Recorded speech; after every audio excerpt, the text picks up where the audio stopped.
Hello and welcome back to Prophecy of Pendor and our Ironman challenge. Now when we left off, we acquired a wonderful, wonderful item in the Sapphire Rune Bow. It's on my back right now and we are going to be utilizing it. Oh yes, we are going to hopefully be able to use it to devastating effect. But of course, we are now up against the Empire and specifically we are up against a Lord who has some insane Knighthood Order units, and these guys are going to be difficult to deal with. Maybe I can actually do some damage. Oh, there we go, It's starting to do some damage to something over there. I can't see, of course, because the tree is blocking me, but here is a rundown of what has been going on. So, basically, after getting the rune bow, I was a bit at a bit of a loss. I didn't really know where I would go or what I would do because there's a lot of different things you can do in Pendor. You know, you can do more tournaments to get more cash, which is probably the next thing that I'll probably be doing off screen because we've seen enough tournaments now and you know exactly what I'm all about when it comes to tournaments. You know my play style. You know how they are won and lost and, you know, all that stuff. So nothing really, you know, necessary for me to show super badly. You know what I mean? Anyway. Point is that I may show one or two, but anyway. Otherwise, apart from doing tournaments and earning cash, and potentially earning enough to be able to buy a medium pouch of diamonds, which is my next goal, the one thing that I really badly need to do is gain access to the Noldor city. And for those of you that have no idea what I'm talking about, the Noldor city is called Elacray or Elacray. I personally call it Elacray. And the point is that you need a certain amount of relation with the Noldor to be able to make that happen. And the easiest way of gaining relation with the Noldor, at least in my opinion, is to go very close to one of their patrols. It's usually best to do this when you have a smaller army than I do right now. And I would not recommend going with a really large army like what I have right here. I have about 170 units or something like that. But thankfully, most of the patrols that I have run into have not been that fast, or they've just been not really interested in attacking me. And if they did attack me, then they were small enough for me to be able to beat them and hopefully take them prisoner and then release them and gain Noldor relation that way.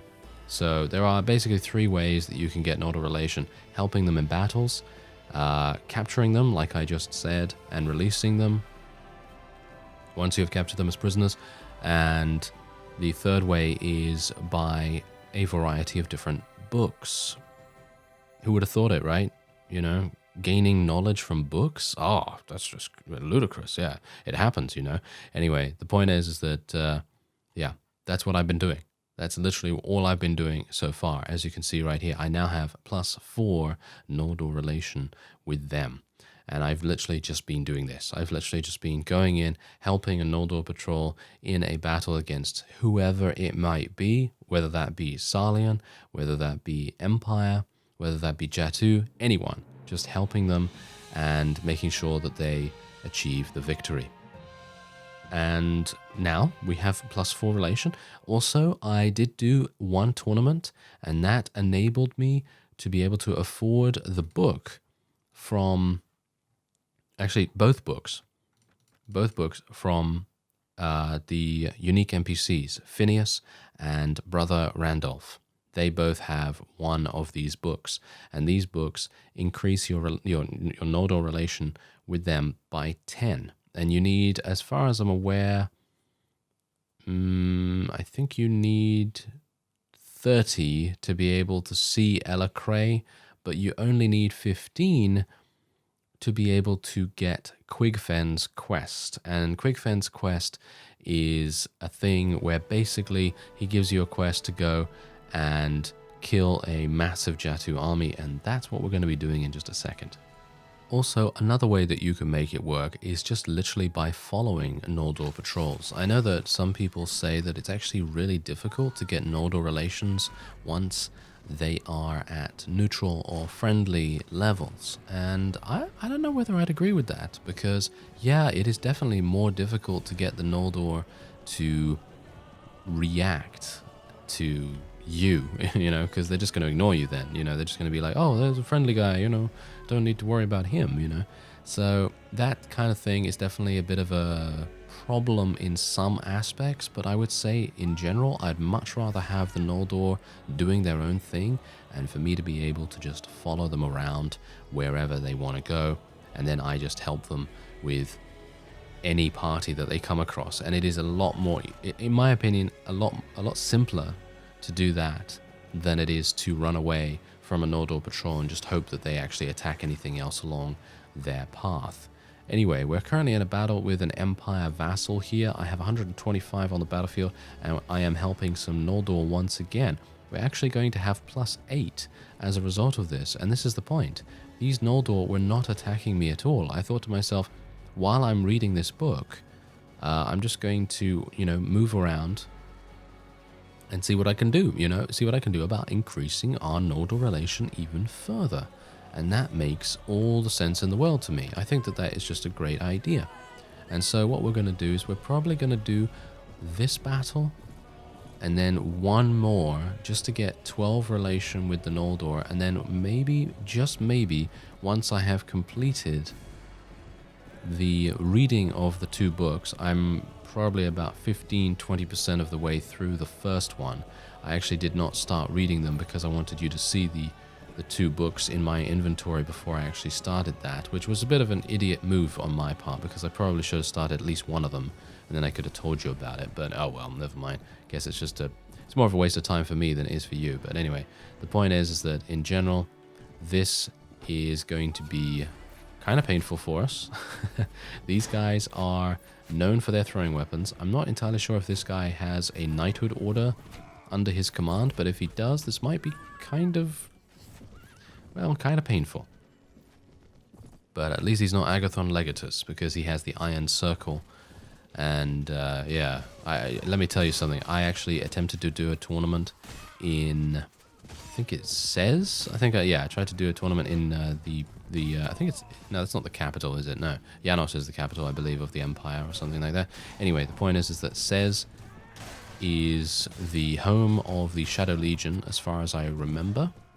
You can correct me if I'm wrong, but yeah, I think I'm right about that. But anyway, the point is that yeah, the Shadow Legion have their headquarters there, and well, let me just tell you, don't go and do a tournament in Sez unless you're like really, really, you know, confident in your own abilities, because it absolutely destroyed me. The Shadow Legion Centurions that enter the tournament there, whoa, they're really strong, and you would think that they would be basically on par with any other knighthood order, but their Centurions are on just that little bit higher level, in my opinion. I feel like it felt that way, at least. Maybe it's not actually the case in stats-wise, but definitely felt like that. Anyway, there you go. We've increased our relation with the Noldor once again. The Empire now hates us, but that doesn't actually matter, because we are going to be speaking to them in just a second, and you'll see exactly what happens here. Oh, this is actually...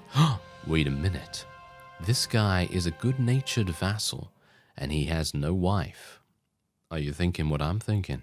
Maybe you are, maybe you're not. Anyway, the point is that maybe we'll be able to marry this guy, and maybe capture a castle, and then have the castle be awarded to him, and then use the garrison as a way of, you know, capturing some Noldor and releasing them. But as I've said, I don't really need to do that anymore, technically. I mean, once I have QUIGFEN'S quest, I mean, technically I don't even need to do that if I get my relation to 12. As far as I'm aware, it could be that... it could be that I will be...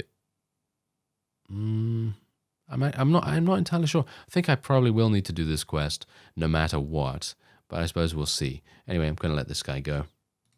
All right, so here we go. I now have 21 relation with the Noldor, and I haven't even completed reading the second book, because I helped a rather large patrol against a small Jatu patrol and gained 3 relation, and I had 18 after the completion of reading of the first book, because they each give 10 relation. So what we're going to do now is I'm going to speak to QUIGFEN, and there we go. He says, "You seem to wish to befriend the Noldor. However, you must prove your good intentions in order to gain their trust. There is a marauding Jatu army roaming the Laria woods, attacking Noldor patrols, searching for their hidden castle. If you can defeat it, the Noldor will be very grateful for your help. I will destroy it. Yes, I will destroy it, no problem at all. I have this in the bag." No, not at all. Not at all. I may sound like I'm confident, but I am not at all, because I've just said so. Anyway, let's find the Jatu army, shall we? They're usually around here somewhere. I think there's a Jatu warband as well. That's actually, wow, they've got a lot of prisoners. Anyway, the Jatu army is usually around this area. So if we can find them, that would be great. And bear in mind that they are untargetable by any other party in the game. In other words, you are solely responsible for eliminating this target because, of course, it is your task. It is your trial to prove yourself to the Noldor. And I'm kind of weirded out by the fact that they're not here. Okay, well, that's interesting. I guess maybe they are sometimes to the south. So maybe we will go down south instead. And we'll see what's going on there. But once we complete this, we will have access as another Noldor patrol there. Yeah, anyway, once we complete this, we will be able to access their fief, basically, which is just here, right next to the lake. And I will be very pleased indeed for that, because that will mean they can do something very, very spectacular indeed. And, well, I'm not going to tell you what it is just yet, because I think that some of you will know, but others may not. And I kind of want it to be a nice surprise. Well, if I can actually do it, because let's face it, it's going to be very difficult. Anyway, point is, I'm going to just search around for this thing a little bit more. I don't know why I'm not finding it. Weird.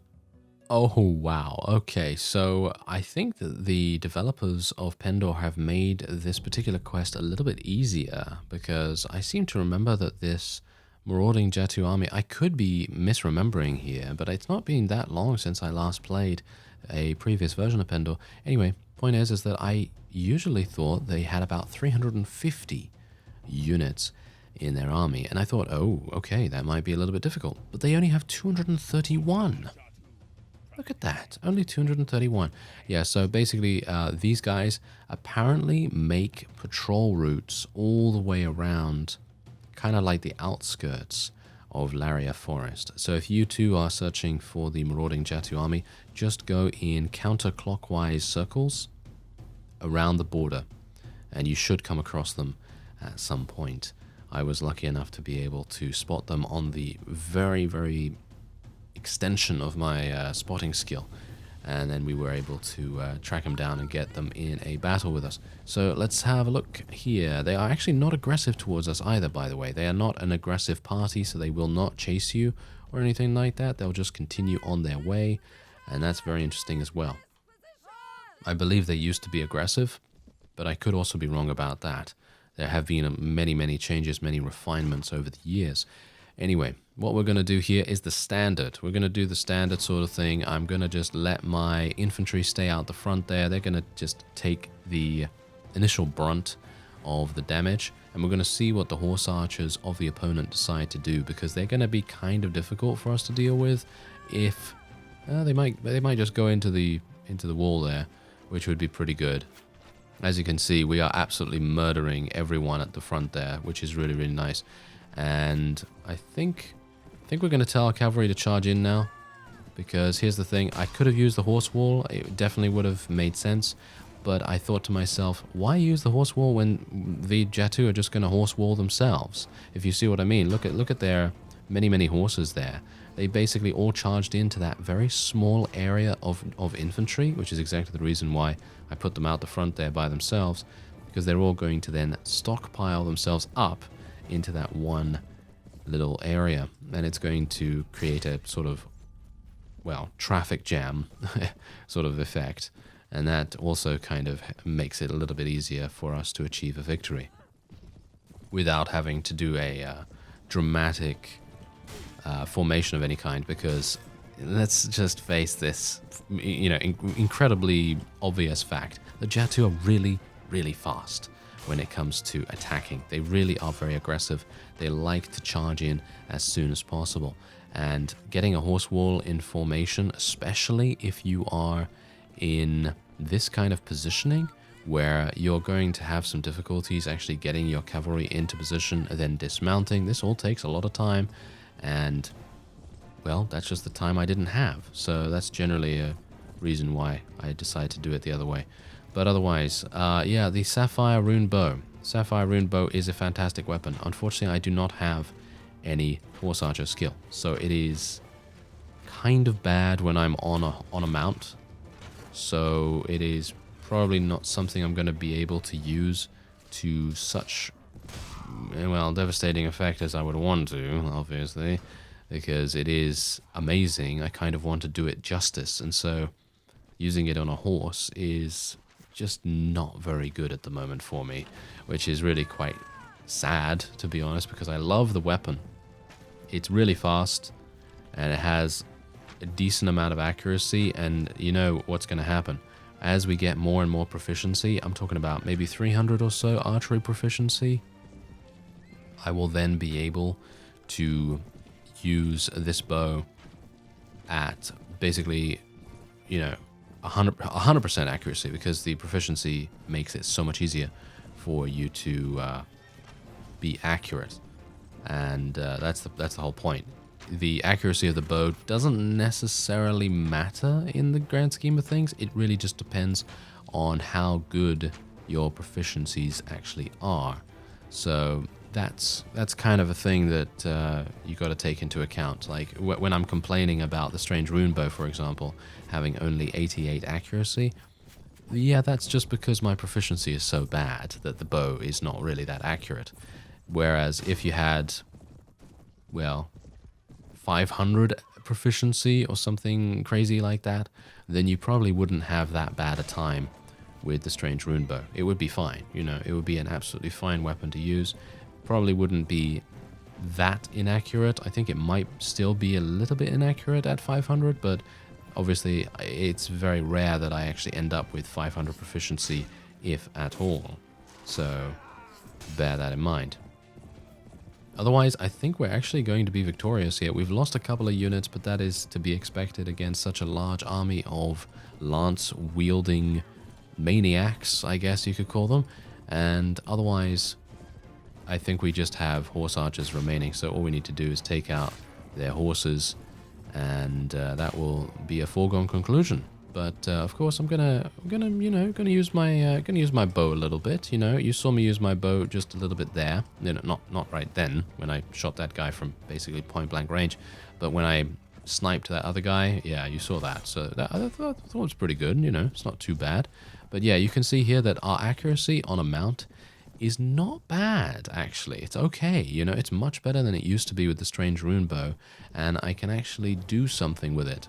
If I'm kind of a little bit slower, as you can see right here, if I'm a little bit slower and don't go full gallop, I can do, it's okay, it's not the worst accuracy in the world, and I am actually able to hit some things like this, but it is very rare, it's one of those things that you kind of just have to deal with until the horse archery levels up, or until you just stop trying to use a bow on a horse, because let's face it, I'm pretty awful at horse archery. The only time that I'm actually good at it is literally when I'm up against like infantry or something like that, and they don't have a shield. Yeah, the easiest situation. Speaking of infantry without shields, a unique spawn has just arrived in Pendor, and this is a unique spawn that I have never ever seen before, which is kind of insane if you think about it, because I've played Pendor so much. But I think this might be a new spawn, or it might just be a spawn that I have never encountered before who has been in my game. And this guy's name is Obrist? No, I don't know. Obrist Heinrich. Obrist Heinrich. He is a Mettenheim guy, or a unique spawn, should I say. He also cannot be hired by anyone as a mercenary company, so he is a pure unique spawn, and he does have the ability to award a Qualis gem and so on and so forth, which I think is going to be amazing. Now, the thing with Mettenheim units is that most of them do not have shields. They literally do not have shields. And, well, let's just say they're going to get murdered by any ranged party at all. So it's definitely one of those things where you have to come with a massive ranged army of some kind. And, well, I think we might have what it takes. You know, I think we might have what it takes to be able to defeat him. Straight up. Just straight up, because I have heard some people were able to defeat him with just a pure ranged army. No problem at all. Just put them on a hill and boom, you know. And I don't know how many units he has. I think he's got probably like 500 or something like that. Probably like 500. I mean, I would expect him to have a lot of crossbowmen. The crossbowmen are going to be the issue because as far as I remember, the Mettenheim units level up into some units that use heavy crossbows or great crossbows or something like that. Siege crossbows maybe? Not entirely sure about that, but anyway. If you allow those guys to get into like a critical mass, so for example, he's probably going to run in with probably the great swords and the other, you know, other two-handed weapon units that are really, really powerful, but they just have no shields, of course. So he's probably going to run in with those first, and then he's going to have the crossbows backing them up. But he's not going to have that many crossbows initially. So what you've got to do is you've got to have the strategy where you try to swarm his spawn point as soon as possible, or you... that's the point. You can't really swarm his spawn point if you have so many of those two-handed unit guys bearing down upon you, because they're just going to absolutely murder everything. So that is... yeah, that's a bit weird. No, I'm not entirely sure what I'm going to do about that, but I think we'll probably be okay because crossbows are quite slow to fire, and our damage per second is just so much better than theirs, I would assume. Anyway, we're going to swap out 2 of these Salian man-at-arms for 2 of these Noldor hunters. That is a no-brainer, of course, and this is where I found them. So that is pretty cool. There we go. We actually did it. We got 32,000 experience, and no one leveled up. Are you serious? No one leveled up from that? Okay. Well, whatever the case, let's go back to QUIGFEN and speak to him. And now, what do you bet? What do you bet? Salian and the Dashar declare war against each other in these next few seconds. Do you think it's going to happen? No, it's probably not going to happen. Okay, there you go. Phew. I thought, hey, you know, that would probably be the most hilarious thing to happen. Anyway, there it is. A wonderful 3,000 dinars, which is not exactly great, but that doesn't really matter. 20 renown, and we gain another 15 relation with the Noldor. And we are now granted access to this. And bear in mind that if I wanted to, I could pay a Qualis gem to QUIGFEN to gain access to Noldor weapons and everything. I'm actually unsure about this. Is it? Yeah. Yeah, so if you don't know, a Dragon's Tear is also another name for a Qualis gem. So yeah, I'm not going to be doing that, but you can pay a Qualis gem to be able to gain access to his unique armor and weapons. They are extremely expensive, but very high quality. If you also want to hire Noldor, then you can also do that with a Qualis gem every single time at QUIGFEN. There are easier ways, however. There are easier ways of getting Noldor units, and probably with better value as well. And that is primarily in Elecray itself. You can go over there and you can speak to a guy, and I think he has something better. I think he has a better ratio or something like that. But there is Elecray. As you can see, it is utterly monstrous. The garrison is just monstrous beyond all compare. It is crazy. Absolutely crazy. But yeah, anyway, these are the various people. I have many questions. No, I'll just leave you to your forest. Thank you very much. Okay, so this fellow is basically the kind of the QUIGFEN of the Noldor. He can sell you some Noldor items, but you don't need to pay a Qualis gem for this, which is actually amazing. You can see here that you can buy a Masterwork Noldor longsword for 59,000, which is actually not bad. I think that's a pretty decent price for it. But the main thing that I really want is one of these shields. This is an insane shield. This is the best shield in the game, as far as I'm aware. And, well, you can see exactly why that is. It's just insanity. It's crazy. It's got so much HP. It's got a massive amount of resistance and everything. And if you did decide to go for a different rune weapon, so if you didn't decide to go for the rune bow, then you could buy one of these, which is a Noldor composite bow, which is probably the, maybe it's probably top 3. Is it top 3 in terms of bows? Maybe top 5 in terms of bows. And you could use that instead of the rune bow. But yeah, anyway. This guy's really good to buy from, but I won't be buying anything from him at the moment. Also, learning the secrets of these items. Basically what this is learning recipes or learning training or crafting or something like that, or basically the ability for your custom knighthood order to be able to equip Noldor weapons and armor. As far as I'm aware, that's what it is. I could be wrong about that. And this guy is, yeah, there you go. As you can see, this guy does charge a Qualis gem to hire Noldor troops. It would be way too easy if you could buy them for, you know, dinars or something like that. And also, she is the trainer for Noldor weapons. Okay, you know what I'm going to do? I'm going to just try this out. Bear in mind, this is a tournament environment as far as I'm aware. So, yeah, as you can see, we don't need to really worry about being killed. Run. Yes, okay. So, yeah, there we go. And even if you know, even if this is not like a tournament environment, I'm still going to be playing this like it is life and death, because I don't really want to die against 2 Noldor warriors. Thank you very much. But there you go. That was successful, and we gained what? What did we gain? What did we gain from that? Did we gain anything? Because as far as I'm aware, we gained a little bit of experience, maybe? I see you've completed your training. Proficiency increase. Did I get a proficiency increase? Let's have a look.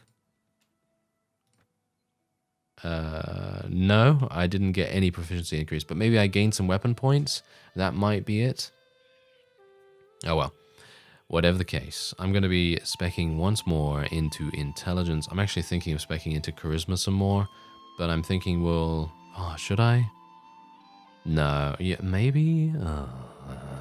Yeah, now that's annoying me, because I'm thinking to myself, maybe if I spec into charisma, get to, you know, 7 prisoner management, that's going to give me a 75% chance to capture unique spawns. That's just really, really good.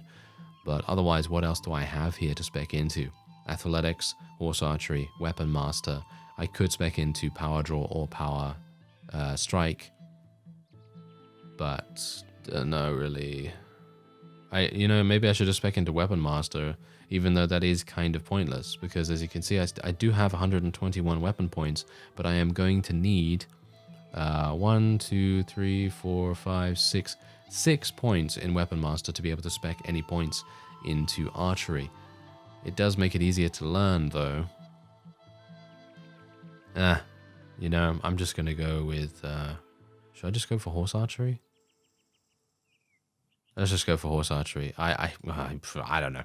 We'll just go for something like that. Anyway, I've got a whole bunch of companions to level up. I'll do that off screen. Otherwise, that will be it for this episode. I thank you very much for watching, and I will see you next time.